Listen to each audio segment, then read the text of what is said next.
Hi guys, and welcome to a coffee chat. I'm Dr. Boomer Brown with Doing Good at Work. And as always, thank you for taking just a few minutes of your time to invest in your life to make your life and your world better. Well, the last couple of weeks we've been talking about this question. Who am I? Not who am I, but who are we as human beings? Who am I as an individual from the inside out? Where do I get my self-esteem? Where do I get my self-image? Where do I get my self-worth? All these questions are questions that we are constantly framing and forming as we experience life every day. So last week I shared with you a little bit about this particular model, where it shows that every human being is a composite of body, soul, and spirit. Now, in our writing today, I talked to you why we normally say body, soul, and spirit instead of spirit, soul, and body, or soul, spirit, body, or whatever variation you want to use. The reason we usually say body, soul, and spirit is because our physical bodies, we naturally see them and experience them every day. So it's what we're used to. It's the most common way that we start to form our self-image, our self-worth, our self-value by looking at our bodies. The second place that we look is often our will, our mind, our emotions. That's the part of our soul.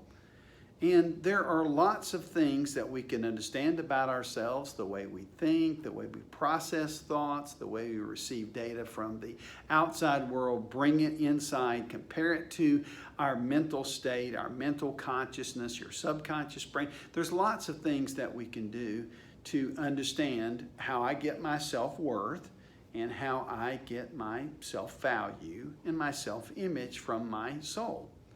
The truth of it is this. I'm not just a body, and I can't form my self-image or my self-worth or my self-consciousness, any of that, just on my body. Now, your body is very important, and let me not minimize the importance of taking care of yourself physically. These are important factors, and they do have an influence on determining your self-worth, your self-value, your self-image, your self-consciousness. But I'm not just a body. I'm also not just a soul. It's just not what I think about myself or how I process thoughts or what other people think about me. It's not just my will and my determination that determines who I am. And it's not just my mind, will, or emotions that form who I am. What I've said in our writing today is that the truth of the fact of most human beings is that we are more spirit than we are anything else. The spirit is how we relate to the spiritual world. So what I shared with you today was this, is I am a spirit who has a soul, and I'm living temporarily in a body.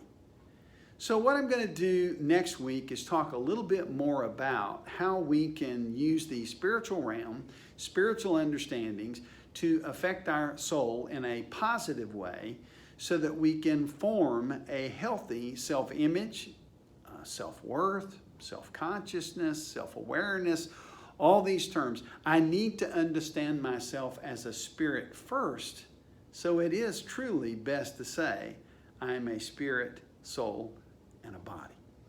I hope you'll come back next week. I'll talk a little bit more about this, take us deeper in the conversation, but think about what I shared with you this week, and we'll start processing a little bit more how we form who we are.